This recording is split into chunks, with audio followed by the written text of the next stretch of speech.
Manmad railway लोहमार्ग पोलिसांची उत्कृष्ट कामगिरी। सोने चांदी व रोख रकमेसह 80 लाखाचा मुद्देमाल हस्तगत। मुंबई पंजाब मेल या गाडीने प्रवास करणाऱ्या एका व्यापाराची मोठी रोख रक्कम व सोन्या चांदीचे दागिने असा एकूण 91,34,295 रुपयांचा मुद्देमाल असलेली बॅग चोरीस गेली।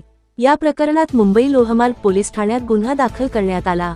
हा गुन्हा नाशिकच्या मनमाड लोहमार्ग पोलिसांकडे वर्ग झाल्यानंतर पोलिसांनी सीसीटीव्ही फुटेजचा आधार घेत व्यापक शोध मोहीम राबवून दोघा संशयितांना अटक केली व त्यांच्याकडून चोरीतील 80,94,295 रुपयांचा मुद्देमाल हस्तगत केला।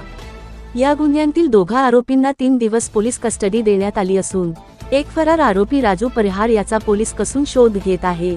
महाराष्ट्रातील रेल्वे परिसरातील घडलेली ही सर्वात मोठी आणि उघडकीस झालेला गुन्हा समजला जातो। मुख्य म्हणजे या गुन्ह्यात फिर्यादी याचा सुद्धा सहभाग असल्याचे तपासात निष्पन्न झाले आहे। आवाज जनतेचा न्यूज मराठी वृत्तवाहिनी मनमाड।